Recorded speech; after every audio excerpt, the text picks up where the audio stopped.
네, 안녕하십니까. 네, 왜 이렇게 지쳤어요? 네, 벌써 힘들어요? 돌파. 모든 상황은 돌파하시기 바랍니다. 여러분들이 어저께 시험 본 거를 제가 점수를 확인을 해봤습니다. 여기도 붙였습니까? 네, 붙여져 있네요. 저겁니다.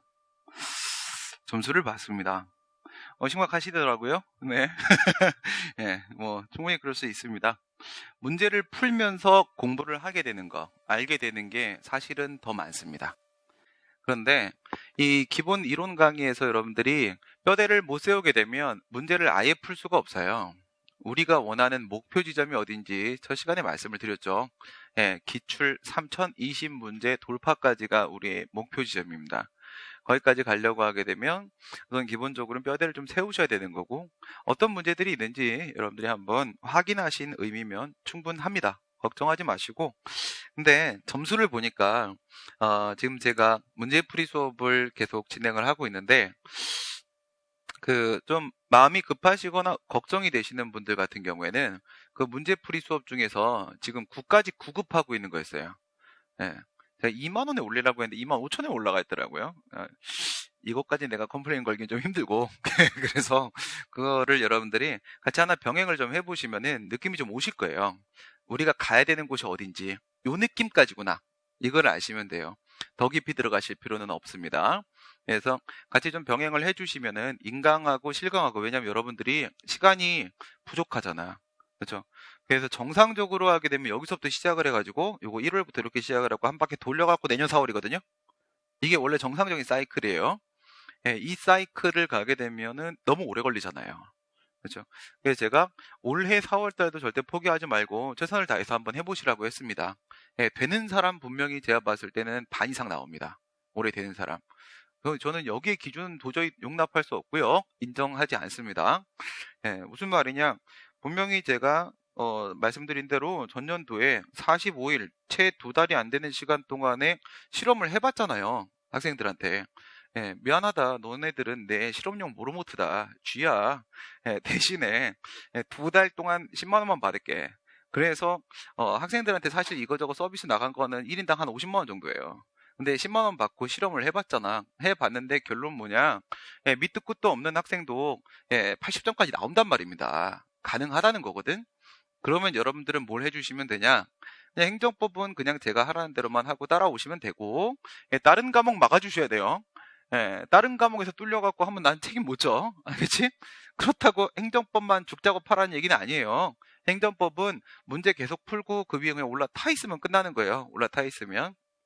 그래서 지금부터 4월달 시험을 여러분들이 좀 제대로 한번 해보겠다 마음을 드신 분 같은 경우에는 지금 가장 쉬운 문제가 9까지 9급이에요. 제일 쉬운 게 9까지 9급이고 그게 우리 4월이거든요. 예, 그래서 점점 어려워져요. 다른 시험 문제로 가면 제일 어려운 거는 국회직 8급하고 그 다음에 경찰 행정 특채예요. 근데 경영 특채는 안 보실 거 아니야, 그치? 예, 국회직 8급, 예, 이건 아무도 못 풀어 거의. 예, 아무도 못 푸는 거니까 그거는 이제 브리타 문제를 대비한다고 생각하시면 되는 거고, 예, 9까지 9급이 가장 수월합니다. 그런데 제가 어저께 실험 삼아 우리 책의 교재는 포함이 돼 있지 않는 제 기출 문제집에 보게 되면은 문제를 다 포함해놨는데 포함한 거는 오픈 때부터예요. 오픈 때. 근데 오픈 전에 우리 복귀해서 이제 문제 풀던 시절이 있었단 말이에요. 90년대 이럴 때. 행정법 필수던 시절입니다. 필수전 시절의 문제를 제가 한번 이렇게 확인을 해봤어요. 와우. 예, 이거는 변호사 시험보다 어려워. 그게 3년 뒤 상황이에요. 예? 여러분들 그때 가면 난리 납니다. 행정법 갖고 하루 종일 붙잡고 해도 다 노답인 상황이 나올 수가 있어요. 그러니까 지금 주어진 시간은 길어봐야 2년이라는 거야. 2년밖에 없는 상황에서 여러분들이 지금 올해 4월을 버리고 갈 수는 없는 거예요. 좋을 때 끝내는 겁니다. 좋을 때. 그죠? 그렇게 생각을 하시고, 좀 걱정되시는 분들은 9까지 9급 그거 하프 모의고사 들어가고 있는 거를 같이 좀 병행을 하시면, 예, 큰 도움 받으실 겁니다. 그렇게 전략을 좀 짜시고요. 그다음에 점수를 보니까 물론 이제 첫 번째 한번 여러분들이 시험을 가보신 것도 하긴 하지만 문제가 좀 있습니다. 문제 좀 있어서 하프처럼 간단하게 툭툭툭툭 치면서 이렇게 풀어드리면은 뭔 소리냐 이렇게 될 것 같고, 그래서 조금씩 하나씩 좀 설명을 드리면서 해설을 할 거기 때문에 오늘 다 하지 말고 수업 진행을 하면서 시작할 때마다 조금씩 문제를 풀어드리도록 하겠고요. 그 다음에 일정 또 진도가 나가서 시험을 볼 수 있게 되면 또 그 다음 거 시험을 보고요. 이렇게 하도록 하겠습니다. 어저께 우리 문제 풀었던 거 몇 문제만 좀 봅시다. 네.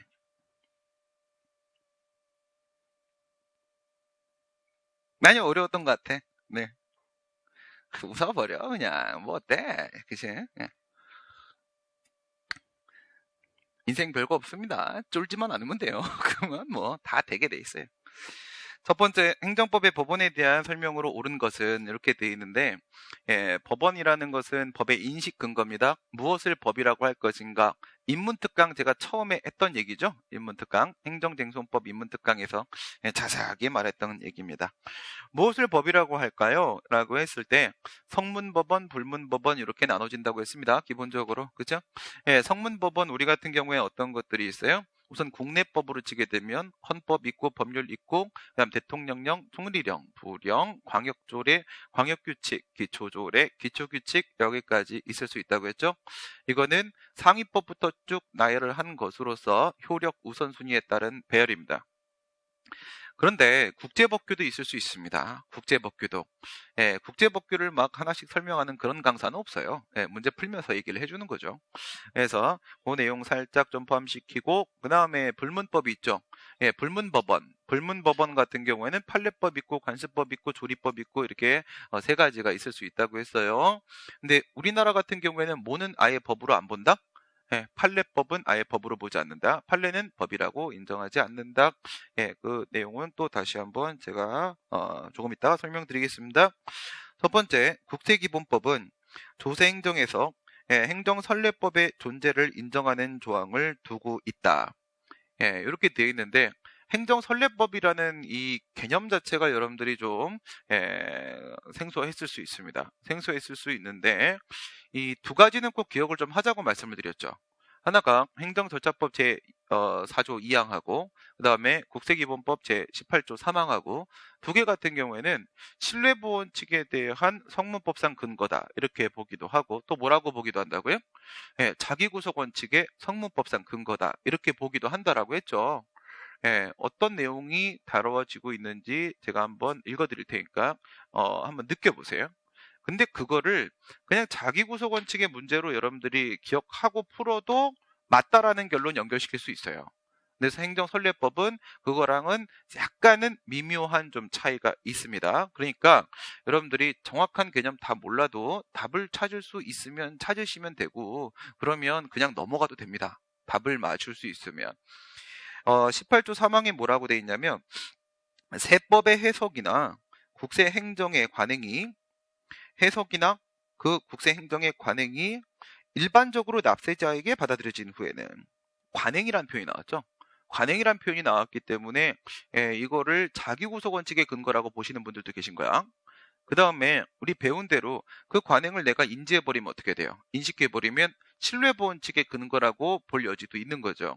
그 신뢰보원칙의 근거라는 답도 있어요. 그런 문제도 있고요. 여러 번 문제 안에. 그 다음에 이게 자기구속원칙의 근거가 여기에 제시되어 있다라고 해서 정답으로 출제를 하신 적도 있어요. 근데 지금 같은 경우에는 행정선례법이라는 표현이 나오고 있는 것밖에 없어요. 그러니까 신뢰보원칙, 자기구속원칙의 근거라는 게 틀린 게 아닌 겁니다. 그것도 맞는 건데 다시 세법의 해석이나 국세행정의 관행이 일반적으로 납세자에게 받아들여진 후에는 그 해석이나 관행에 의한 행위 또는 계산은 정당한 것으로 보며 새로운 해석이나 관행에 의해서 소급하여 과세되지 아니한다. 너무 많은 내용을 담고 있어요. 너무 많은 내용을 담고 있는데 여기서 이 관행이라는 표현을 행정선례법으로 한번 연결을 시켜보신 거거든. 이렇게 한번 따라 봅시다.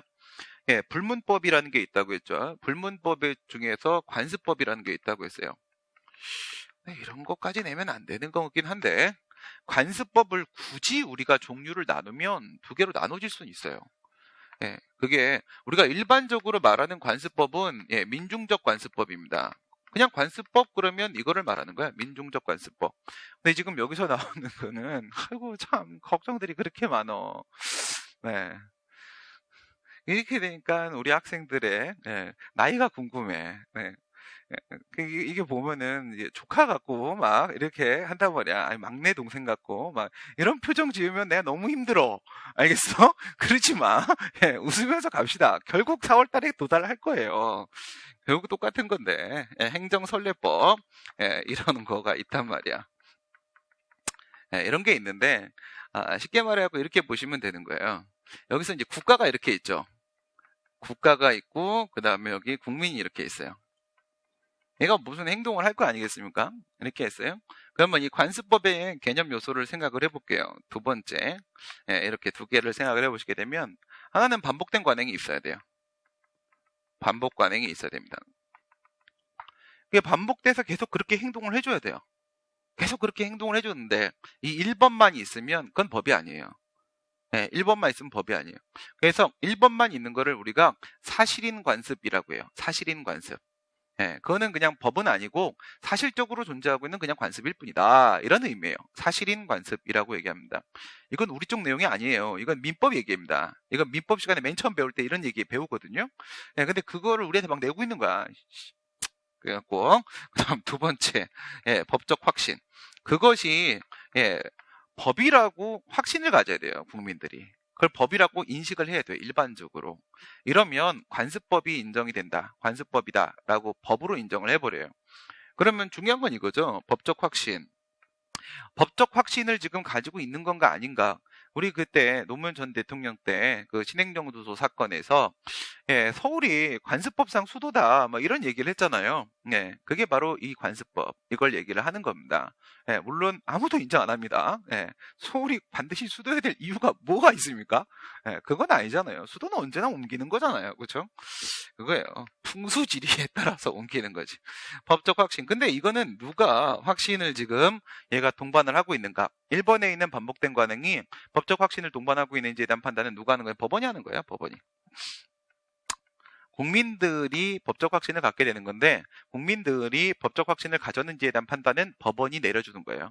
법원이 이 정도면 국민들이 저걸 법으로 인식하고 있네 이렇게 생각을 하면 법으로 보고 그거를 재판 규범으로 인정하는 겁니다. 그걸 기준으로 재판을 해줄 수가 있는 거예요.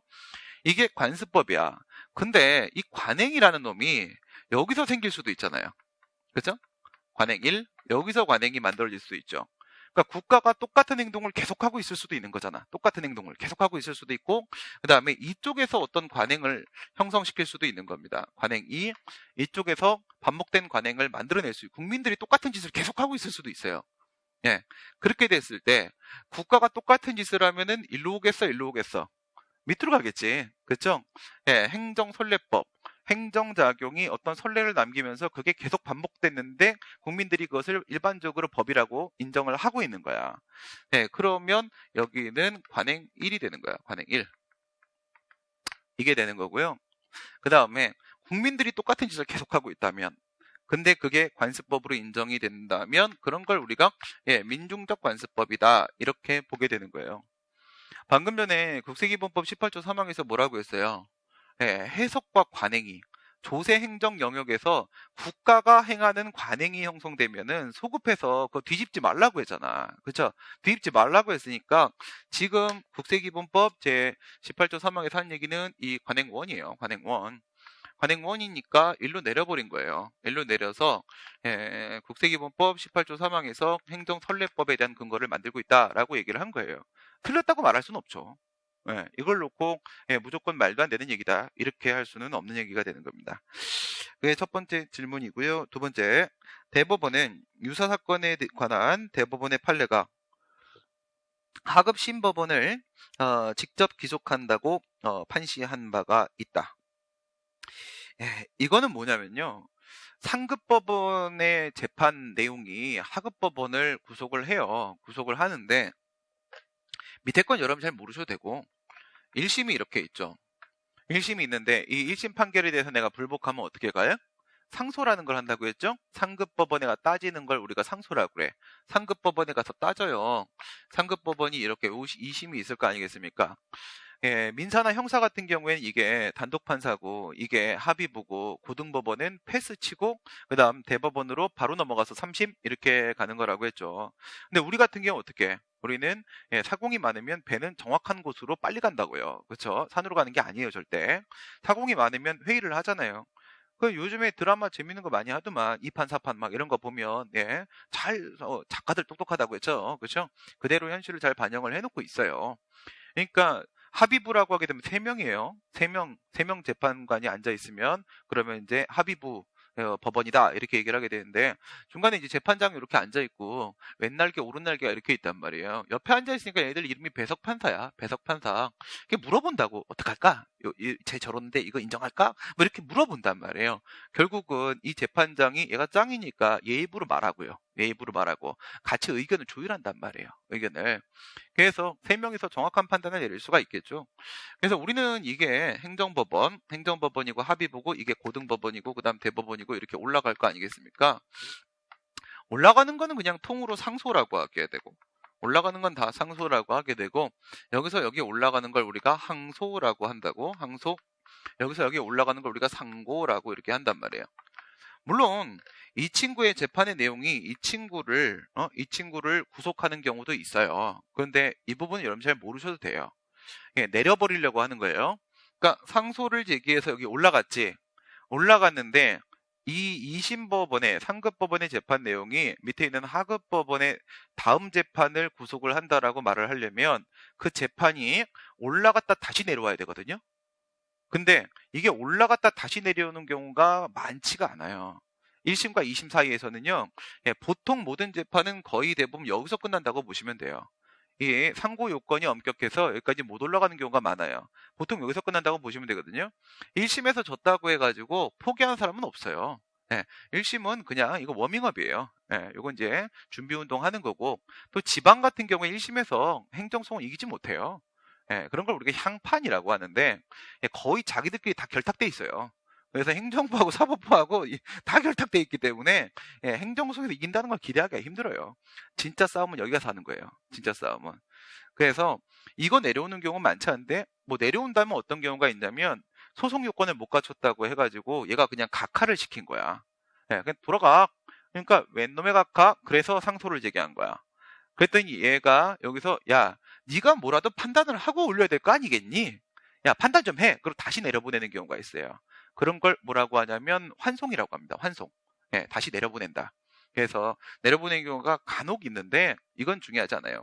여기서 이렇게 상소를 제기했죠. 상소를 제기하면 이게 원칙이에요. 환송이 원칙입니다. 환송이. 환송하고 비교할 만한 거라고 하게 되면 자판이라는 게 있어요. 자판. 컴퓨터 자판이 아니라 스스로 판단한다. 스스로 재판한다는 거예요.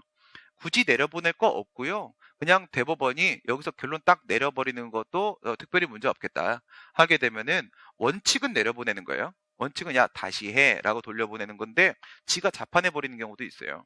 내려보내는 걸 우리가 파기환송 이렇게 얘기를 하거든요. 파기환송. 파기환송 이건 무슨 말이냐면 원심 법원의 재판 내용에 대해서 이 고등법원이죠. 이 친구의 판결에 대해서 대법원에서 봤더니 도저히 동의할 수 없다. 무슨 말도 안 되는 소리 하고 있냐? 그럴 때는 있잖아요. 파기. 얘가 한 원심 판결을 깨버리고요. 깨버리고 없는 걸로 취급을 하고 내려보내가지고 다시 판단하라고 합니다. 그때 뭐가 문제가 있는지를 언급을 해줘요. 뭐가 문제가 있는지를. 그러면 여기 너가 지금 판단한 부분은 있잖아.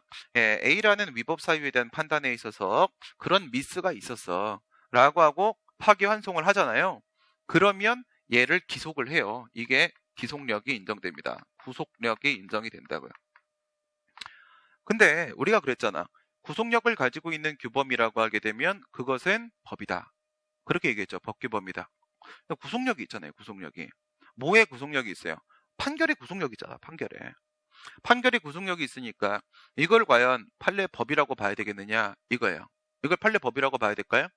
그게 아니라 이걸 봐야 돼요. 예, 이건 일반 법원이에요.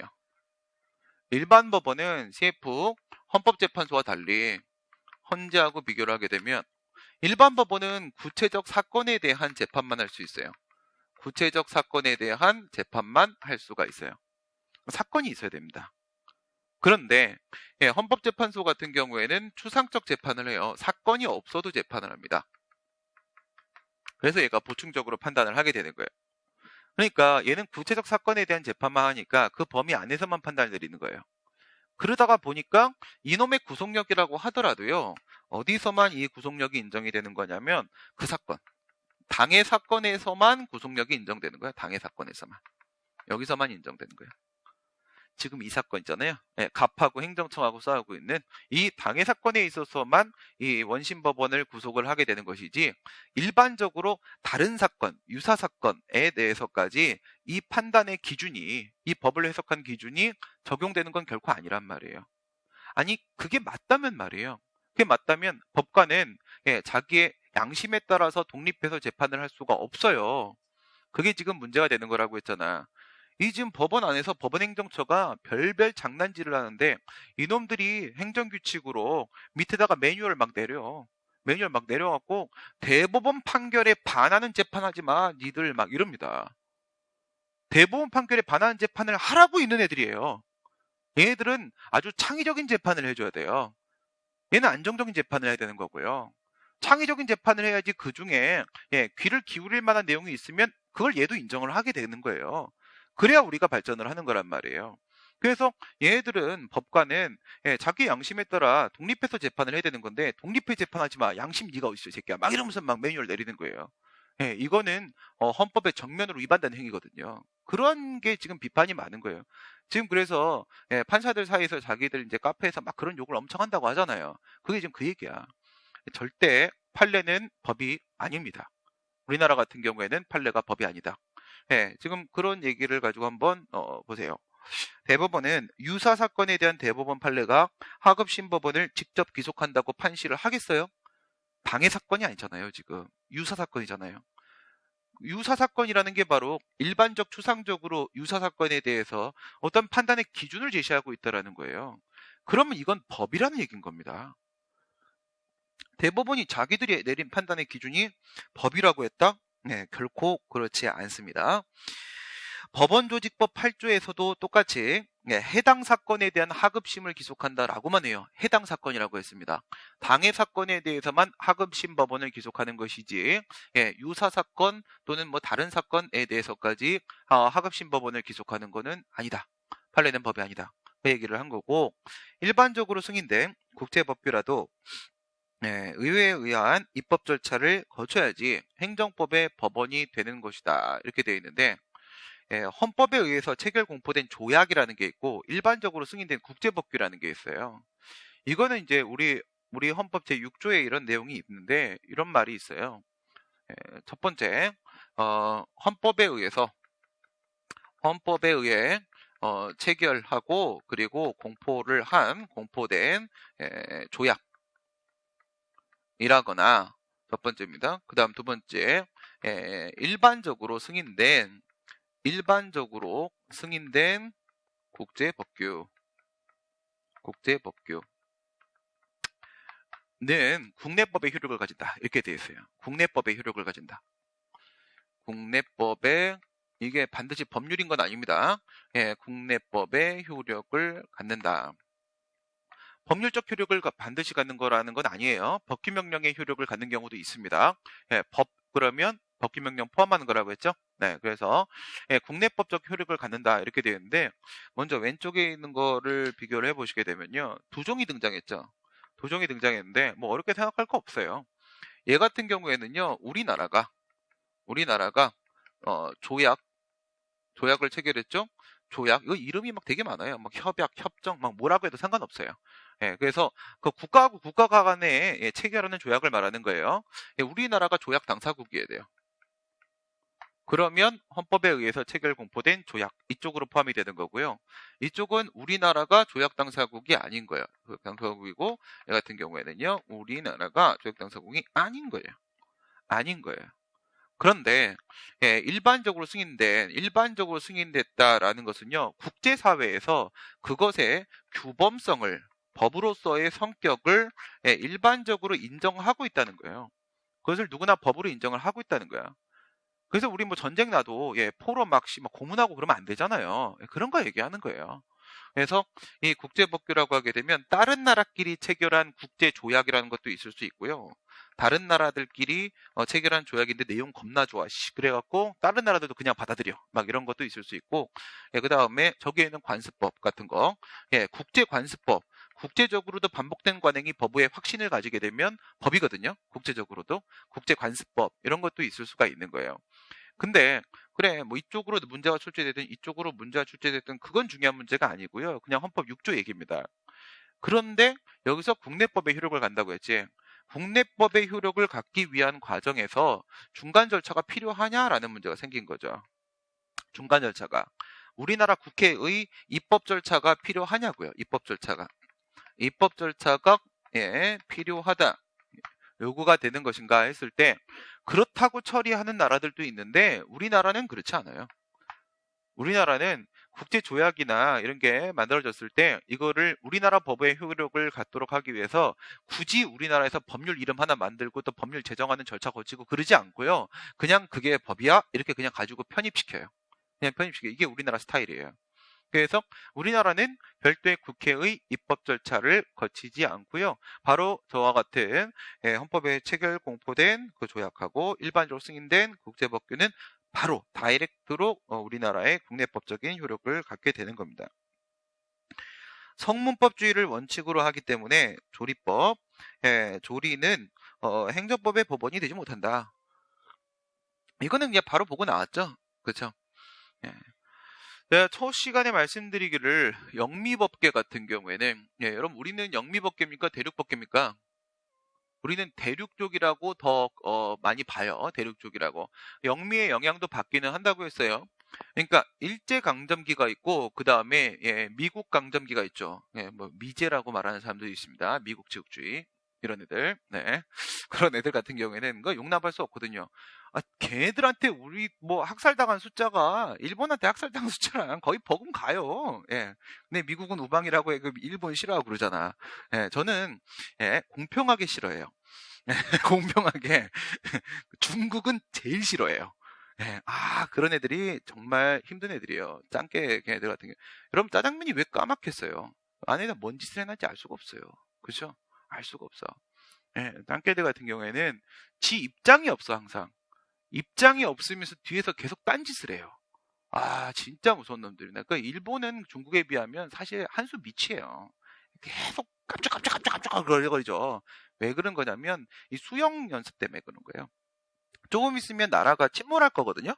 그래서 이제 탈출 연습을 하려고 다 수영 연습을 해요. 그래서 깜짝 이렇게 하는. 걔네들은 뭐 쓰러지지 않잖아. 중국은 없어지진 않잖아요. 그거 알아요? 딴소리 하면, 딴소리를 내가 너무 안 해서 여러분들이 침울한 것 같기도 해. 딴소리 계속하고 진도 안 나가고 책임 못 지고 막, 이렇게. 어저께 뉴스에서 보니까, 뉴스였나? 어디서, 라디오였구나. 19세기에 우리 이제 인류가 처음으로 지구 평면에 그 온도를 재기 시작을 했는데, 현재까지 0.7도가 지금 상승했다고 하죠. 근데 이게 만약에 2도가 올라가게 되면 이 지금 0.7 현재 올라간 거를 포함하여 1.3을 더 올라가갖고 총 2를 맞춰버리는 순간 현재 우리 지구에 있는 생명체의 20%가 사라진답니다. 근데 얼마 안 남았다는 거예요. 지금 우리 같은 이제 온대, 여기서도 지금 봄, 여름, 가을, 겨울이 있어야지 온대잖아요. 근데 봄, 여름, 가을 우리가 지금 봄하고 가을이 없잖아요. 봄하고 가을이 없어진 지 좀 꽤 됐죠. 봄이 오는 줄 알았는데 여름이고, 그런데 가을이 오는 줄 알았더니 겨울인데, 여름은 무지하게 덥고 길고, 겨울도 무지하게 춥고 길고, 봄, 가을은 없어지고, 태풍은 세지고, 최악의 상황으로 가고 있는 중이죠. 여기서 생명체가 사라지는 행정법에 관심 없고 이런 거에 관심 있구나. 행정법을 관심 가져야 돼. 왜 행정법을 관심을 가져야 되는지 내가 알려줄게. 잘 보세요. 난 그 뉴스를 보면서 어저께 5급 애들하고도 그런 얘기를 했는데 니는 이거에 대해서 뭐라고 생각하냐? 그랬더니 난 그걸 보면서 생명체가 사라지는 거에서 어떤 생명체는 살아남는 것인가에 대한 궁금증이나 이런 건 없다. 나는 살아남거든. 근데 더우면 에어컨을 켜야 되고 그럼 추우면 이제 난방기를 켜야 될 거 아니겠습니까? 나는 전기료가 걱정스러워. 그래서 우리가 전기를 저렴하게 공급할 수 있다면 전 세계가 몰살을 해도 우리는 살 수 있다. 예, 난 이게 5차, 6차 혁명이라고 생각한다. 전기를 다운시켜야 된다. 그럼 살아납니다. 추우면 어떠냐? 예, 더우면 어떻습니까? 건물 안에 있으면 되는 거잖아요. 그쵸? 예, 바로 이거예요. 예, 그렇기 때문에 좀 연결이 잘 안 된다. 행정법을 공부해야 된다는 게 공무원이 되셔야 된다고. 공무원이 그 안에서 여러 가지 정보를 여러분들이 가지시는 게 맞아요. 지금 무슨 얘기한 거예요? 쓸데없는 소리겠죠. 살아남으세요. 네, 살아남으세요. 몇 년 안 걸린다고 하니까 지금 이게 유엔에서 우리끼리 합의를 봐가지고 지금 인류의 행태에 따르게 되면 이거는 얼마 남지 않은 건데 이거를 자제시킬 수가 없다는 거야. 자기들도 먹고 살아야 되는데 당연히 계속 환경 오염을 시켜야 되는 거잖아요. 환경 오염을 최선을 다하고 있거든.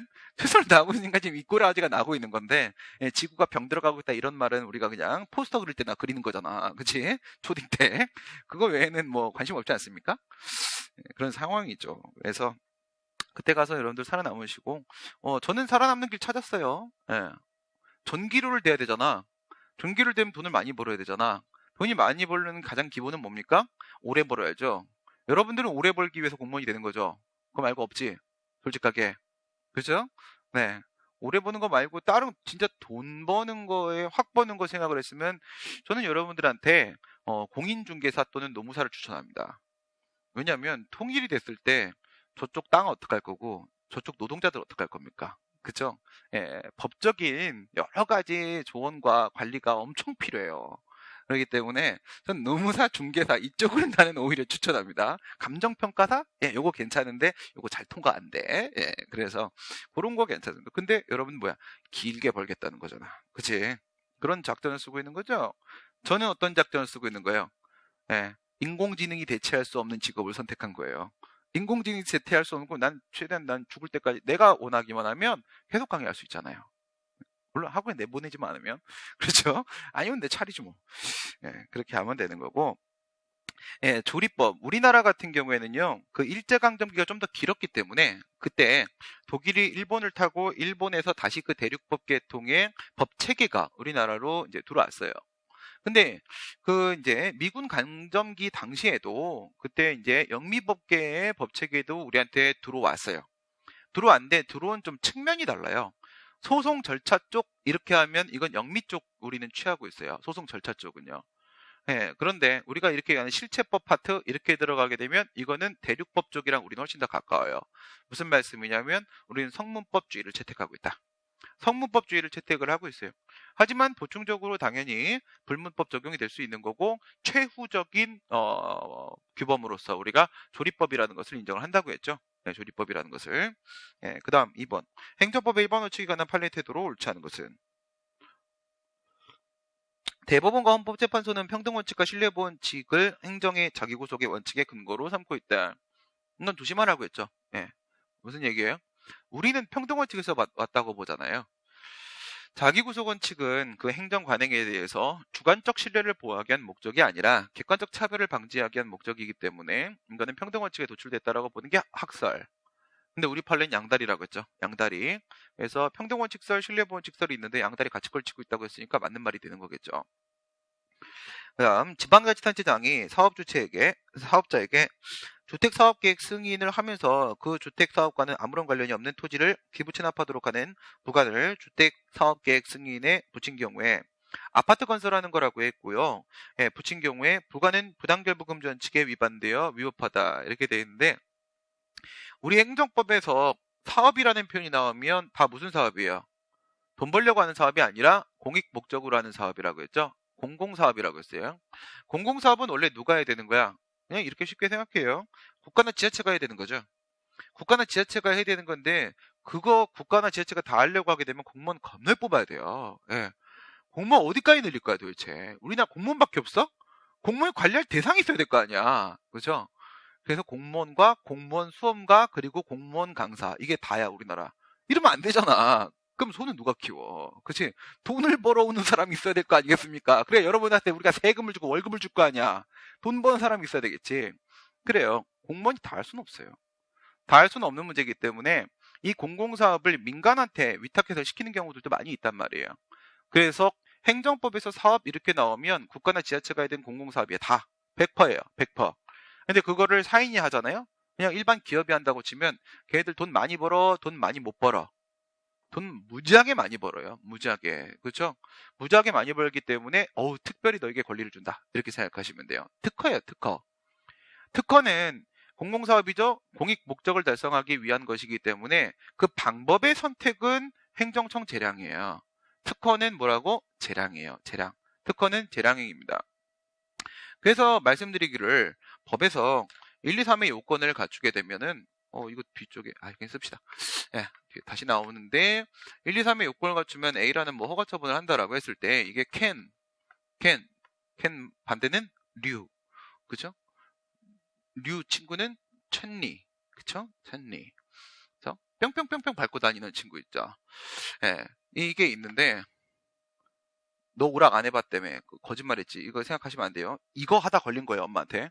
알겠죠? 이거 하다가 너무 재밌어가지고 이거 하다가 옆에 하고 막 싸우잖아요. 그죠? 어떤 새끼야 막 이러면서 이거 하다 걸린 거예요, 엄마한테. 그래서 이렇게 돼 있으면은 이거를 허가요? 허가면 좋죠. 허가 받으면 좋으니까 플러스 10이라고 했죠. 10의 효용이 발생을 한다. 근데 거부해버리게 되면 빵이죠? 그러면 재량이 인정이 되고 있으면 그 법적 효과를 선택할 수가 있죠. 0, 1, 2, 3, 4, 5, 6, 7, 8, 9, 10 갈 수가 있다고 했어요. 근데 여기다가 부관을 이렇게 붙이는 거예요. 플러스 8 이렇게 갔죠. 플러스 8. 그래서 여기다가 허가를 하나를 해준단 말이야. 허가 이게 10이 되는 거고 여기다가 부관을 붙였죠. 예, 부관 요게 마이너스 2 이렇게 마이너스 2 이렇게 되는 거죠. 이렇게 플러스 10 이렇게 되는 거였단 말이에요. 그래서 재량 행위니까 부관을 붙일 수는 있어요. 할 수도 있고 안 할 수도 있고 부관 붙여 할 수도 있고 상관없는 거죠. 하긴 한단 말이에요. 하지만 아무리 그렇다고 할지라도 이거 부관 붙이는 게 특이한 거라고 생각하지 마세요. 부관을 붙이는 거는 지금 보시다시피 그냥 재량권 행사하고 있는 거예요. 재량권 행사하고 있는 거예요. 그러면 성문법상 재량이어도 그 안에는 불문법은 적용될 수 있고 불문법에 위반되면 안 되는 거라고 했죠. 그중에 부관은 바로 떠올라야 되는 게 물론 다른 것도 고민해봐야지만 부당결부금 전칙은 기본이에요. 기본.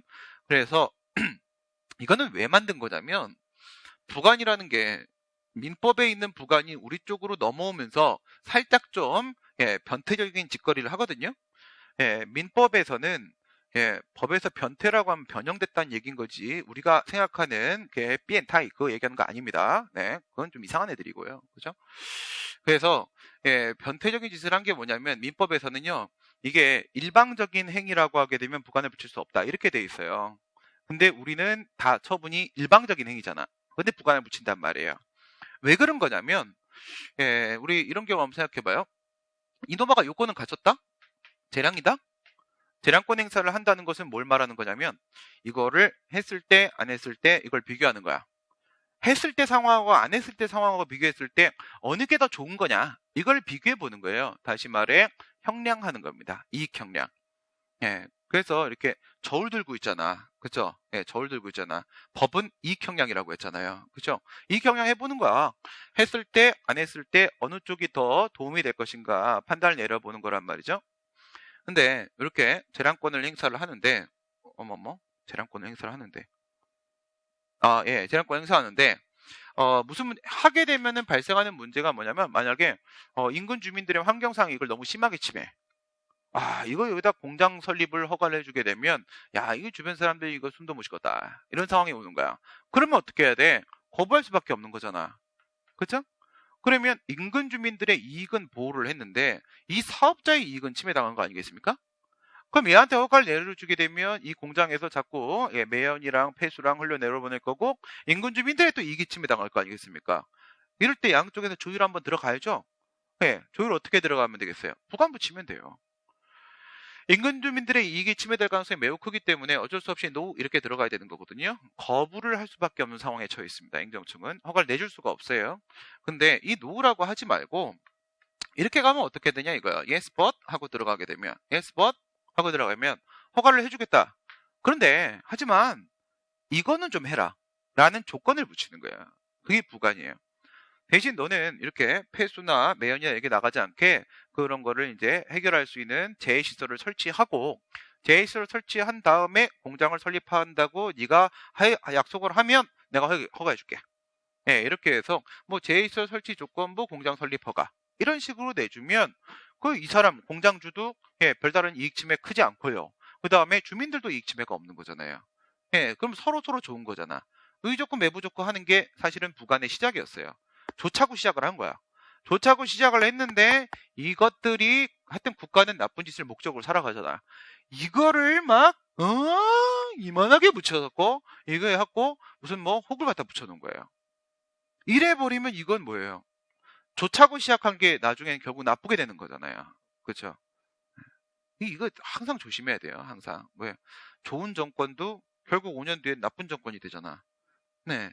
이거는 그 취지와 방향은 맞지만 내부가 썩어버리기 때문인 거거든요. 이거 내부가 공무원 다 썩어버리는데 이거 어쩔 겁니까? 그렇죠? 이 문제 통제해야 되기 때문에 부관이 어떨 때 위법해지는지 이런 판단을 내리게 되는 거예요. 거기에 기본이 부당결부금지원칙이잖아. 이건 뭐였습니까? 우리 배운 것 중에 원인적 관련성. 원인적 관련성으로서 예, 내적 관련성이 깨지기 때문에 부당결부 위반이라고 얘기했던 부분이에요. 예, 위법한 행정처분이 수차례에 걸쳐 반복적으로 행하여진 경우에 행정의 자규소건칙이 적용된다. 뭐 당연한 얘기를 하고 앉아있어. 그죠? 나보고 어쩌라고. 다음, 건축물에 인접한 도로의 개설을 위한 도시계획 사업 시행 허가 처분은 건축물에 대한 건축허가 처분과는 별개의 행정처분이므로 사업 시행 허가를 함에 있어서 조건으로 내세운 기부 체납 의무를 이행하지 않았음을 이유로 한 건축물에 대한 준공검사 거부 처분은 건축법에 근거한 없이 이루어진 것으로 위협하다. 이거는 여러분들 스키마 부족으로 틀렸을걸? 네, 배경지식 부족일 거예요. 배경지식. 그러니까 이건 그냥 부당결부금칙 알만 바로 풀리는 문제예요. 바로 풀리는 문제인데 이게 있잖아요. 문제풀이 훈련을 여러분들이 하시게 되면요. 스키마가 부족해도 문제가 풀려. 예. 선생님 보면 그렇다니 그렇겠지. 예, 문제는 여기까지밖에 장난을 칠 수 없어. 그러므로 이것은 맞는 거야. 이러면 틀린 거야. 이게 그냥 나올 때가 있어요. 그래서 내용반 기술반이라고 얘기를 한 건데 초반에는 뭐 어쩔 수 없습니다. 그 용기를 갖는 데까지 예, 좀 시간이 필요한 거예요. 시간이.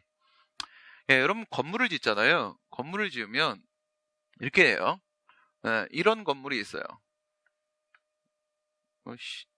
예, 버섯같이 생겼죠? 예, 이런 건물이 있어요. 예, 제가 제일 못하는 게 그림입니다. 예, 그냥 그러니 하십시오.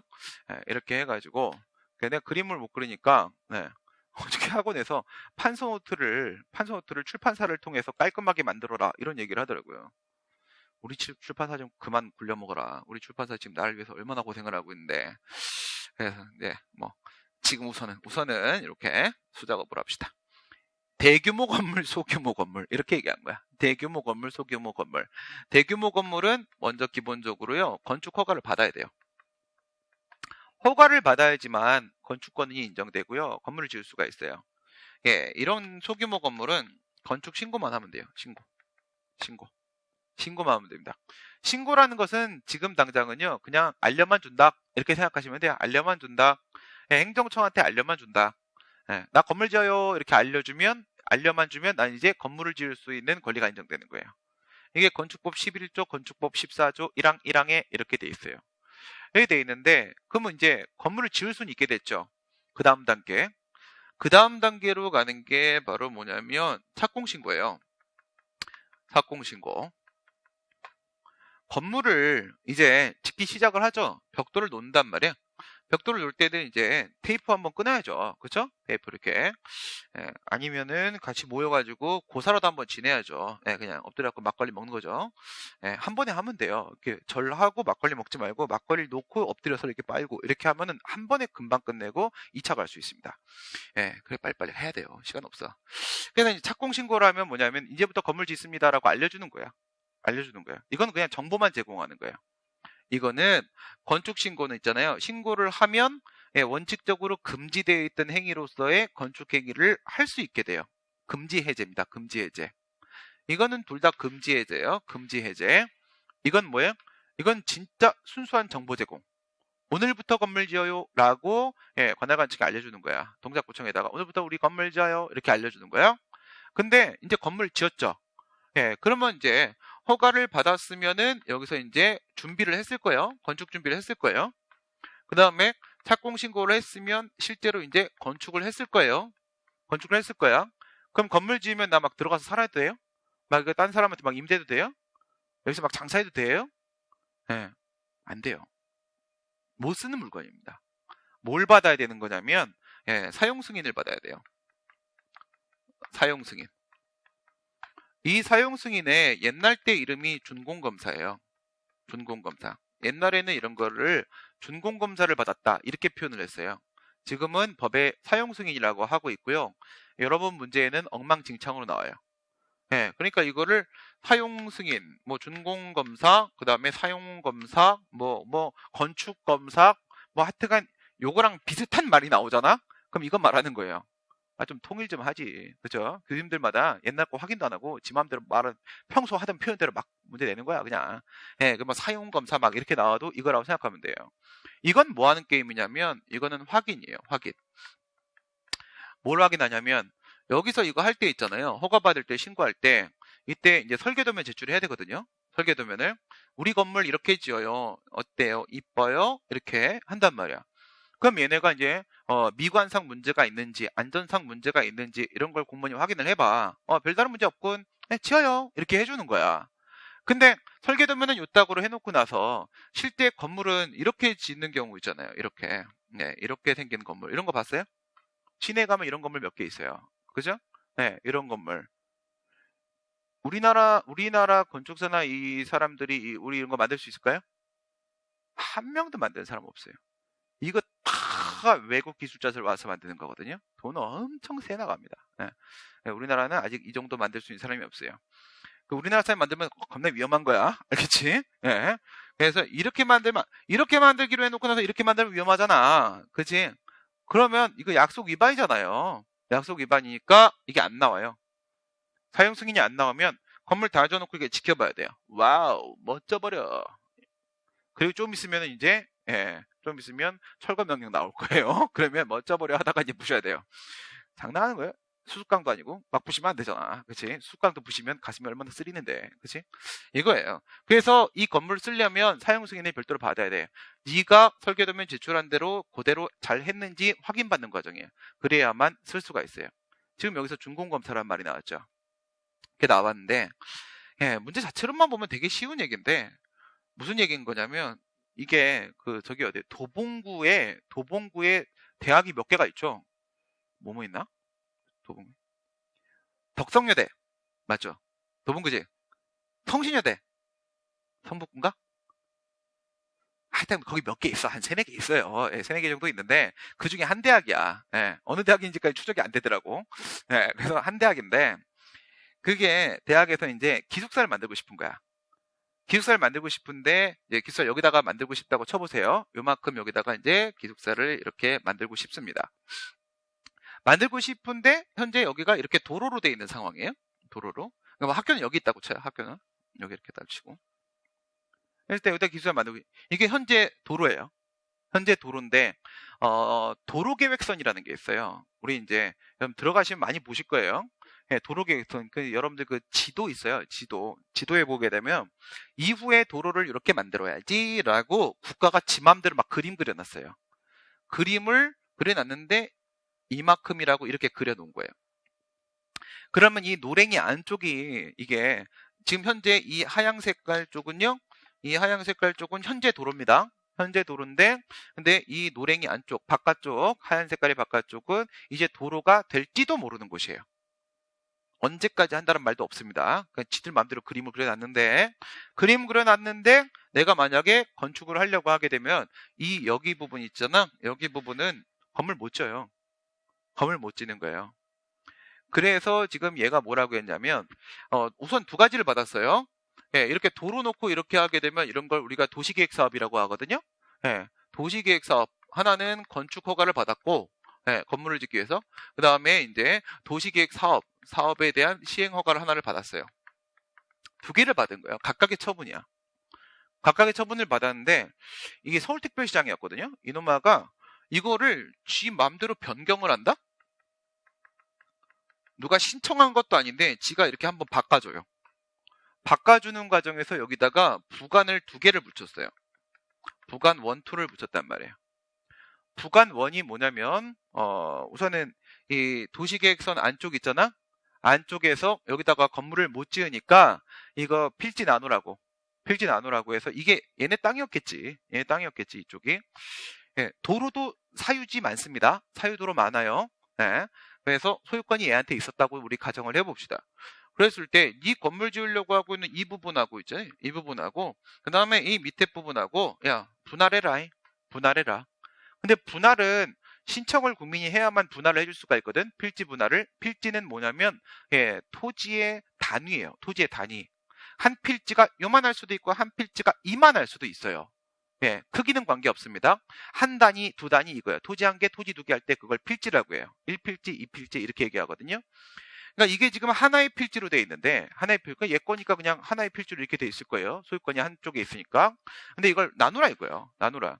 그러니까 이거는 도로 그냥 둘 거고 여기다가 건물을 지을 거 아니냐. 그런데 여기 이 안에다가는 여기 원래 도로 여기도 안 되고 이 바깥쪽에도 도로 계획선 안쪽도 건물 못 짓는 거니까 이걸 나눠라라고 한 거예요. 근데 신청이 필요하거든. 그래서 야 네가 나한테 신청해 그랬어요. 신청하면 내가 해줄게.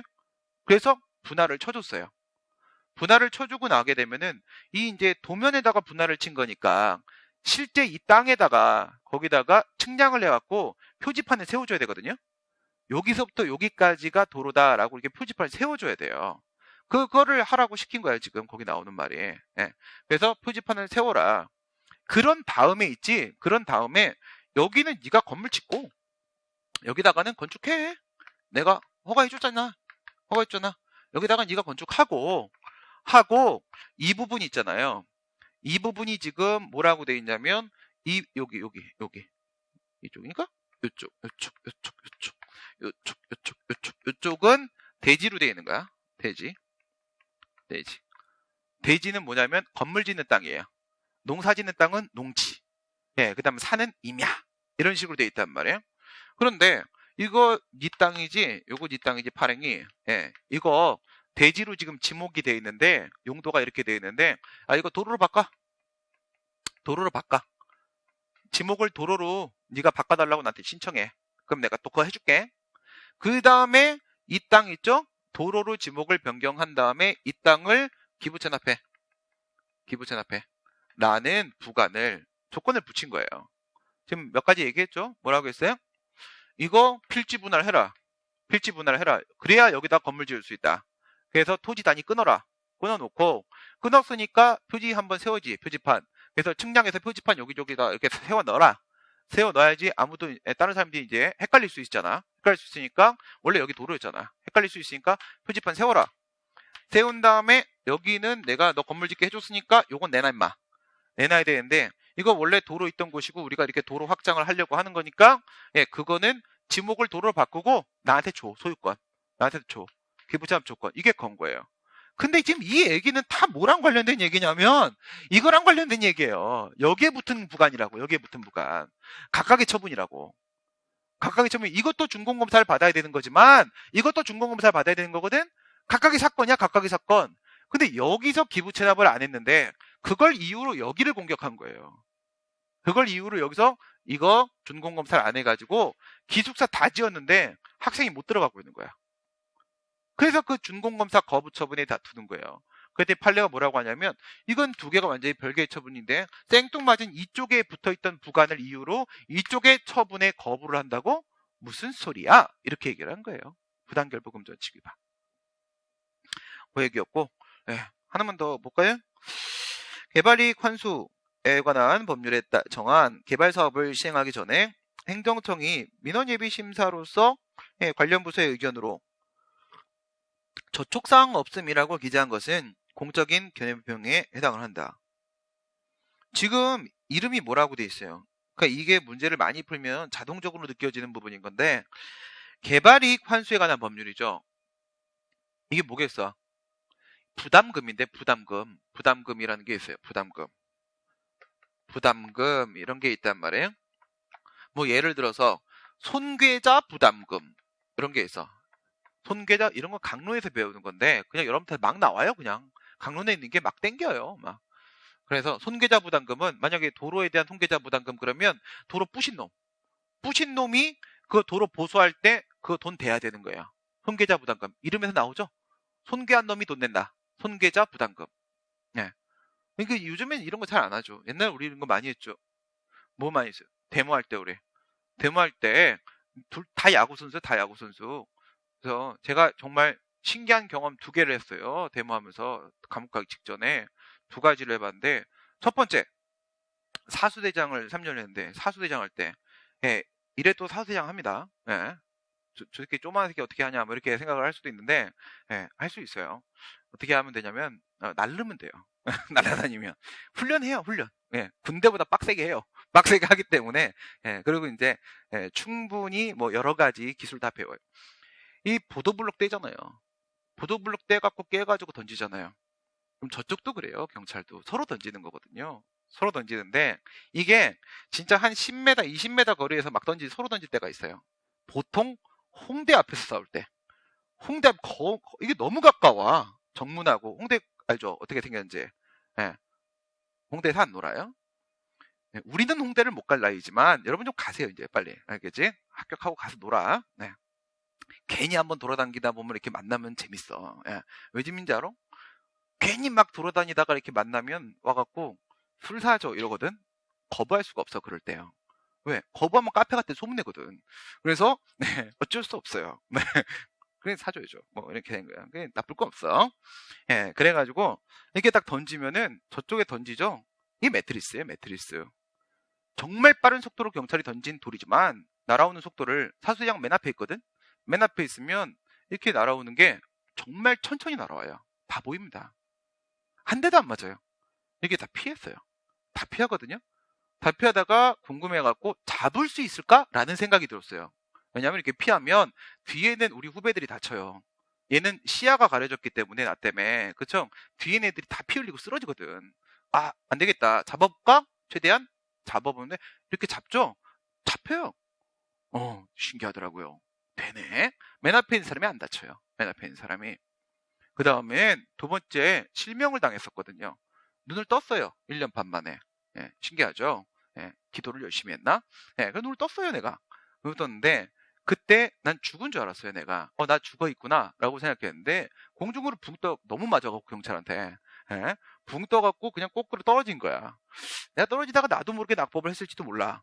어쨌든 죽지는 않은 거죠. 그때 실명을 당했는데, 그때 딱 떨어 피가 막 온 얼굴에 쫙 흘러내리면서 뭘 봤냐면, 어렸을 때부터의 그 사실이에요. 지금까지의 파노라마가 쫙 보여요. 그래서 눈물이 나는 거예요. 엄마가 보고 싶어져서. 네, 엄마랑 놀았던 기억이 다 나요. 네, 아주 선명하게. 그리고 살아나는 사람도 있어요. 통계자 부시면. 그 다음에 원인자 부담금.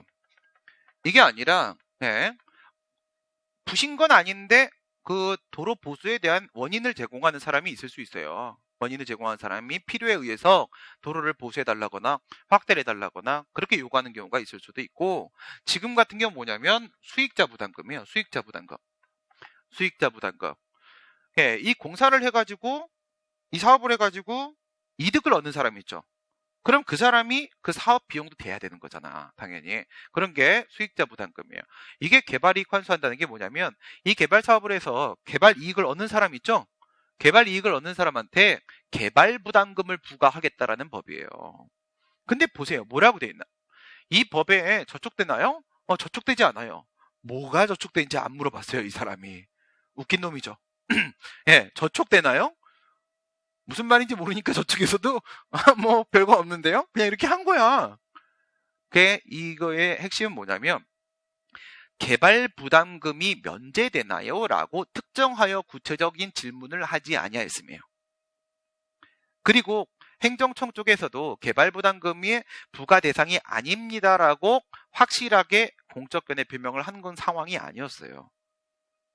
무슨 얘기인지 이해가 되시죠? 그러니까 신뢰보원칙이 적용될 수가 없어요. 그리고 심지어 이놈아가 옆에다가 첨부 자료를 주면서 이런 말을 했어요. 조만간 법령이 개정될 것 같은데 개정이 되면 저촉될 수도 있음. 하여튼 믿을 게 하나도 없는 말이었어. 그걸 믿은 거예요. 말도 안 되는 얘기고요. 그 다음 도시계획 내 생산녹지로 답인 토지에 대해서 종교회관, 이게 제가 말씀드렸던 그 대순진리예요. 대순진리. 대순진리회가 종교회관을 만들려고 했는데, 이용 목적으로 하는 토지계약 거래계약에 허가를 받으면서 담당 공무원이 관련 법규상 허용된다고 하여 이를 신뢰하고 건축 준비를 하였으나 그 후에 토지형질 변경 허가 신청을 불허하는 것은 신뢰보호 원칙에 위반된다. 예, 이거는 무슨 얘기를 하는 거냐면 요거 4번까지만 합시다. 문제 푸니까 좀 재미는 있죠? 고개 끄덕였어. 알았어. 네. 끄덕인 거야. 이거 재밌는 거야. 이건 게임이라고요. 이게 게임인데, 지금, 이론, 근데 이걸 모르면 못 풀어. 그러니까 짜증나도 우선 어쩔 수 없이 그냥 길게 가지 말고, 딱 뼈대만 세우자 얘기하는 거예요. 뼈대 세우고 나면 살 붙이는 건 재밌거든. 예. 그러면서 추가 이론은 그때그때 제가 설명드리면, 아, 그런 것도 있어요? 이렇게 하면 넘어가는 거야. 거기서 바보 같은 사람 뭐라고 생각하냐면, 그거 왜 기본강의 때 설명 안 했어? 뭐 이런 사람도 있거든? 아니 어떻게 하나의 수업으로 완성되는 수업이 있어. 그런 수업 있으면 좀 갖다 줘봐. 나도 한번 들어보게. 네, 하나도 없어요. 그런 건 없습니다. 이건 뭐냐면요, 뭐 토지거래 허가구역이라는 게 이것도 사실은 민법거예요. 우리 게 아니라. 그런데 토지거래 허가구역, 예를 들어서 평창 이걸 생각을 해봐. 예, 평창에서 동계올림픽을 하기로 결정되었습니다. 뉴스가 나왔죠. 그 순간 어떻게 돼요? 거기는 그냥 그때부터 아주 그냥 투기바람으로 난리도 아닌 거예요. 이제 그죠? 엉망진창돼요. 그러면 국가가 어떻게 하겠어요? 안 돼 임마 이렇게 딱 끊어버리는 거야. 여기가 평창이죠? 그러면 여기 이제 근처에서 이제 올림픽 할 거야. 예. 올림픽 하면 사람 좀 많아요. 예. 동계는 잘 모르겠는데 하계는 좀 많이 있더라고요. 88년 서울 올림픽 할 때 올림픽 공원 제가 옆집이었거든요. 우리 집이. 예.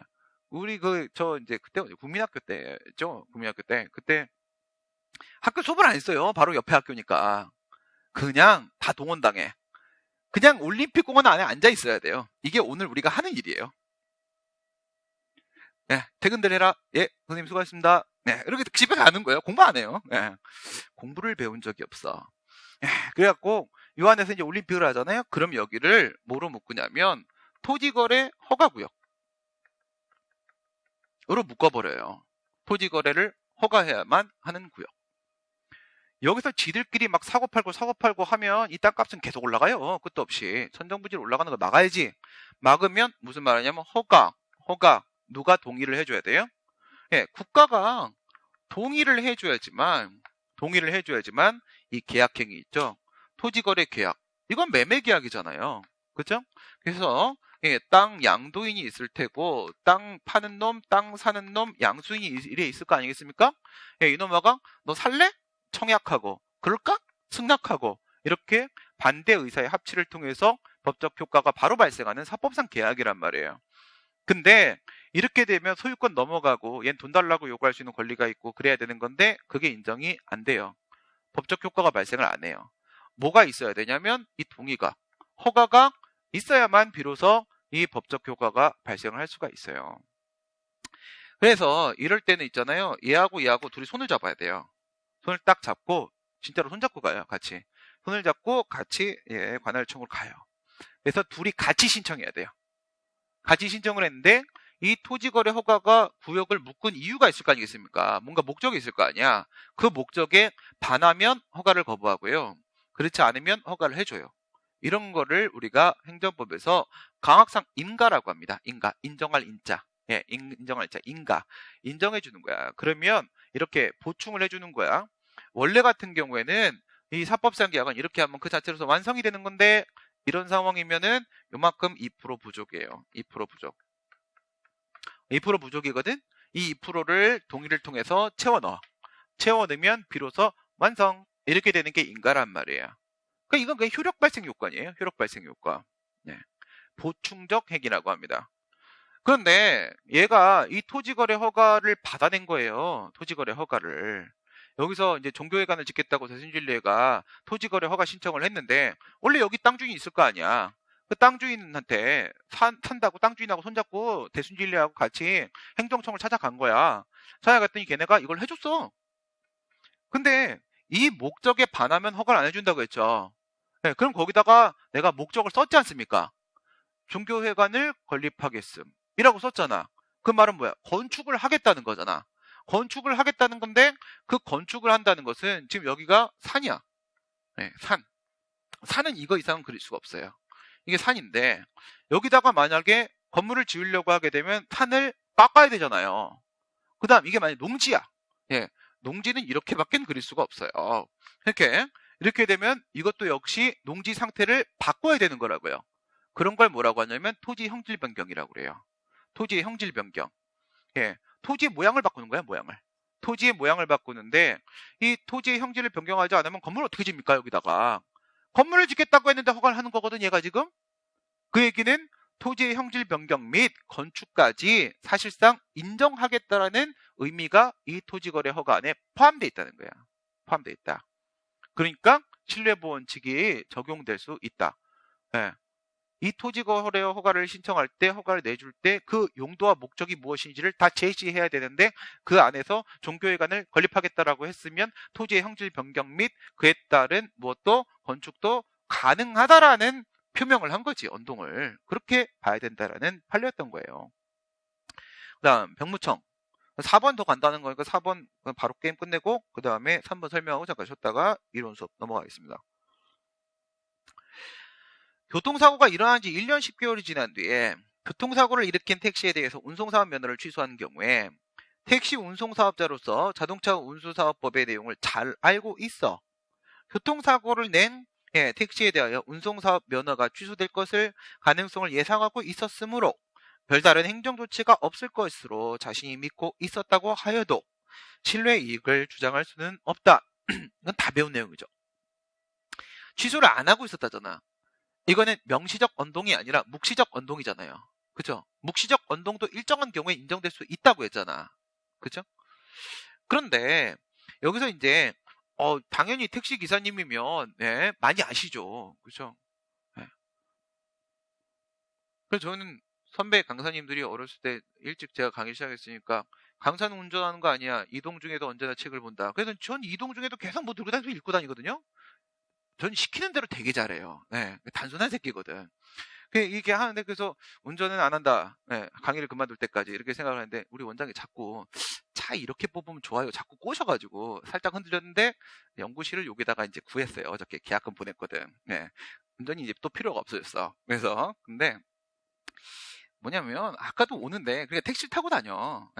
시간 많을 땐 버스 타기도 하지만 바쁠 땐 이제 택시 타고 다니죠. 아우 그 기사님이 그 앞에서 자꾸 전화를 좀 손님 있으면 그 뒤에서 책 보고 있으면 좀 그냥 라디오 튼 것까지 이해하는데 막 소리를 지르면 근데 너무 친절해갖고 오늘은 뭐라고 안 했어요. 보통 뭐라고 막 하거든요, 제가. 막 훈계 시작해갖고 막 올 때까지 막 1시간 동안 훈계하거든. 당신 그렇게 살면 안 되는데 이유가 뭐라고 생각해? 전 나이도 신경 안 쓰거든요. 잘못한 건 무조건 잘못이거든요. 그런 사람인데 너무 친절해. 그래갖고 뭐라 말을 못하게. 그래서 어떻게 했을까? 창문 다 열어버렸어요. 저 밖에가 더 시끄러우니까. 차라리 소음이 같이 섞이면 글을 읽는데 큰 문제가 없어요. 이 조용한 상태에서 저 사람 목소리만 들어오고 있으니까 이게 신경이 쓰이는 거거든요. 또 내용도 좀 자꾸 친구랑 싸우고 있어. 좀 운전 중에 해도 안 되는 건데 하면서 또 싸우고 소리 지르고 싸우고 있으니까 내가 참 미쳐버리겠더라고요. 그죠? 근데 어쨌든 택시 기사님들은 도로교통법령 잘 알잖아요. 근데 이건 뭐냐면 이거는 그냥 MSG예요. 이 판례에서. 뭐 얼마나 큰 영향을 주겠어요. 법령을 잘 아는 사람과 잘 모르는 사람 사이에서 이런 주관적 사정을 너무 법적 판단에 개입시키면 안 돼요. 주관적인 사정은 고려하지 않습니다. 거의. 중요한 건 1년 10개월 이거예요. 지금 이 묵시적 견해표명이 신뢰보원칙의 적용을 받기 위해서는 무엇이어야 됩니까? 실권의 법리여야 된다고 했잖아요. 실권의 법리. 그러니까 더 이상은 나한테 면허 취소라는 권한 행사를 하지 않을 것이라는 강한 신뢰를 형성했다. 이거 아닙니까?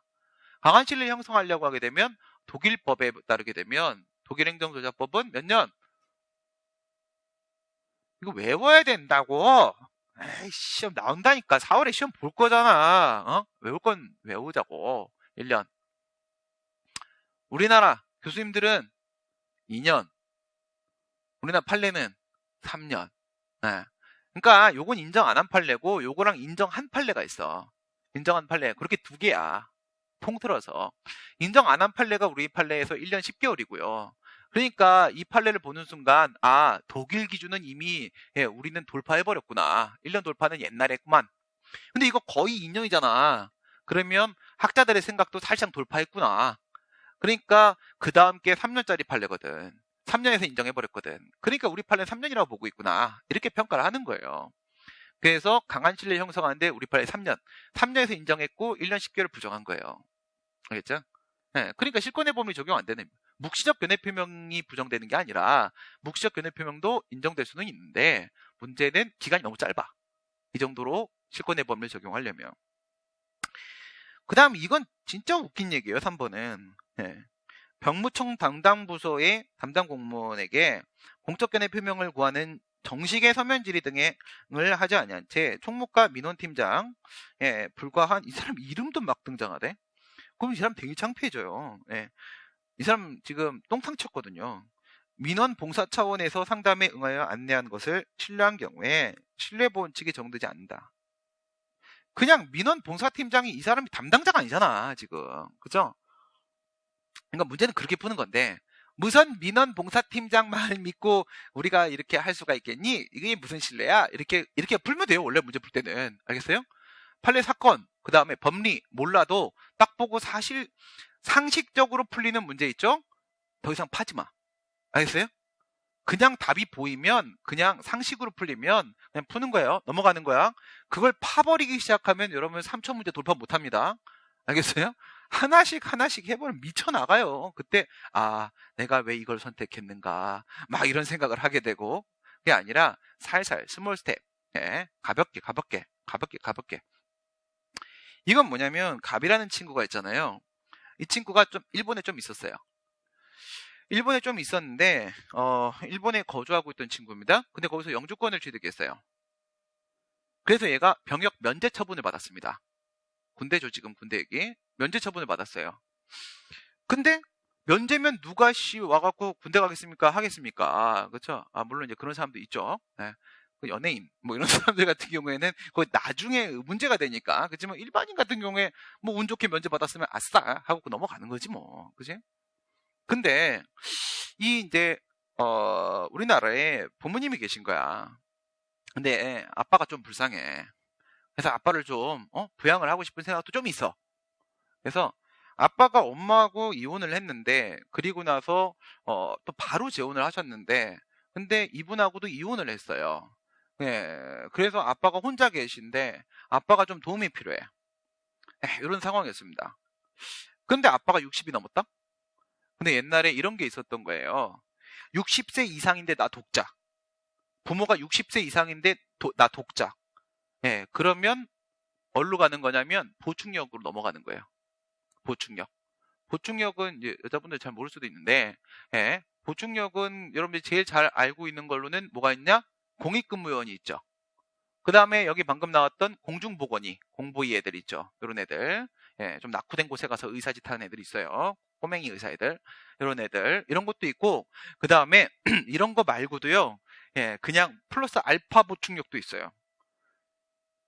요즘엔 잘 못 봤을 수도 있긴 한데, 요즘 잘 몰라갖고. 근데 이제 옛날에 그 병력 수급의 상황에 따라서 말이에요.